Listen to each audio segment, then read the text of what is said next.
So today I'll be talking a bit about Steven Johnston's second chapter of What Makes a Good Idea, Liquid Networks.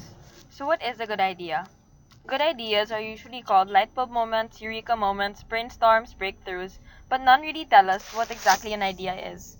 So let me start defining it by debunking the common misconception that an idea is not a singular thing, but rather a swarm, or a whole network of things. When a specific constellation of neurons fire and sync with each other for the first time in the brain, an idea pops into consciousness. That being said, an idea can be defined as a new network of neurons firing in sync with each other for the first time inside your brain, or a new configuration never formed before.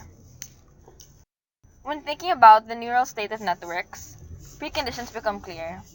One, it must be densely populated. The brain has roughly 3 billion neurons, but they'd be useless for creating new ideas if they were incapable of making connections with each other. 2, it must be plastic. Not that kind of plastic. It must be plastic as in it must be capable of adapting to new configurations or change. When a new idea is created, a brand new assemblage of neurons has come to make the thought possible.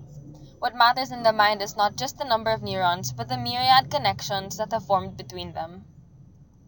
These connections, genes, and personal experience. Some regulate heartbeat, others conjure vivid sense memories, others the idea of a programmable computer.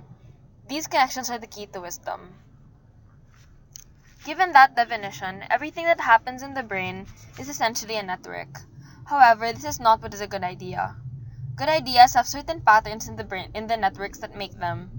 The creating brain behaves differently from when performing repetitive tasks. So the question posed is, how do you get your brain into environments where these new networks are more likely to form? To make your mind more innovative, you have to place it inside environments that share the same signature.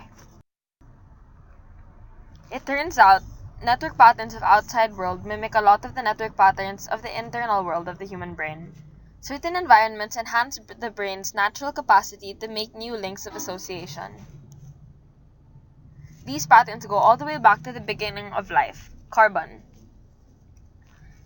Life would be impossible without the carbon atom. It has 4 valence electrons residing in the outermost shell of the atom, making it good for forming connections with other atoms, like hydrogen, nitrogen, oxygen, phosphorus, sulfur, and other carbon atoms. These make up 99% of dry weight of all living organisms on Earth. The 4 valence bonds give carbon a strong propensity for forming elaborate chains and rings of polymers. Genetic information in nucleic acids, building blocks of protein, energy storage of carbs and fats.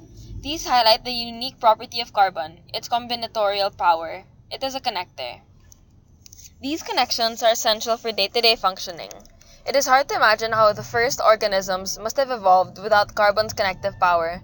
These 4 valence electrons allowed prebiotic Earth to explore its own adjacent possible, sifting through a long list of potential combinations until it hit upon a series of stable chemical reactions that blossomed into the first organisms.